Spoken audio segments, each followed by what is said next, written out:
என்ன தலைப்புன்னு கேட்டார். நான் தான் சொன்னேன், பசி ருசி யோசின்னு வைக்கலாம் சார். எப்படி யோசிக்கலாம்? ஏன் அந்த மாதிரி தலைப்பை யோசிச்சோன்னா, நம்மில் பெரும்பாலானவருக்கு பசி தெரியாது, பசியை மறந்துட்டோம்.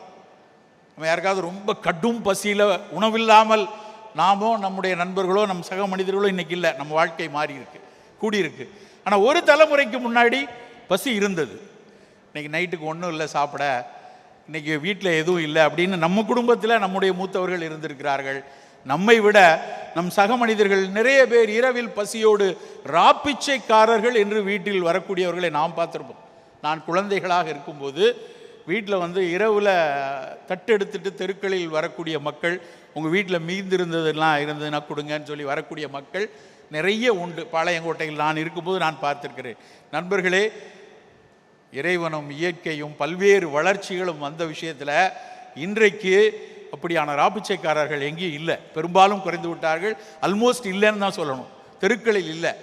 வயிற்றுக்கு பசிக்கு ஓரளவுக்கு அட்லீஸ்ட் ஒரு சோரேனும் கிடைக்கக்கூடிய அளவில் வளர்ந்துருக்கிறோம். உற்பத்தியில் மிகப்பெரிய அளவில் பெருகி இருக்கிறோம்.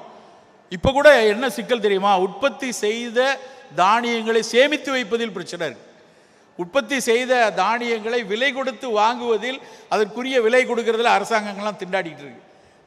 ஆனால் உற்பத்தி கூடிக்கொண்டு தான் இருக்கிறது. பசியை கடந்திருக்கும். ஆனால் அந்த பசியில் நம்ம எல்லாருக்கும் ஒரு 1962 டாக்டர் ராபர்ட் நீல் நினைக்கிறேன், ப்ரொஃபஸர் நீல், அவருடைய தியரி தான் நமக்குள்ள ஹங்கர் ஜீன் இன்னும் இருக்குது. த்ரிஃப்ட் ஜீன் தியரின்னு நீங்கள் கூகுள் பண்ணி பார்த்தீங்கன்னா தெரியும்.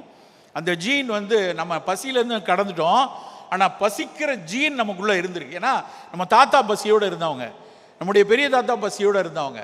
அப்போ பசிக்கிற ஜீன் உள்ளே இருக்கிறதுனால படு வேகமாக நம்ம சாப்பிடக்கூடிய உணவை ஸ்டோர் பண்ணி வச்சு, கொழுப்பை ஸ்டோர் பண்ணுறதும் காப்ஸை ஸ்டோர் பண்ணக்கூடிய தியரி இன்றைக்கும் சில, அதுக்கப்புறம் 1990 2000 வந்த தியரியெல்லாம் அதை முரண்பட்டு இல்லை அந்த தியரி எடுத்துக்க முடியாதுன்னு சண்டைகள் இருக்குது.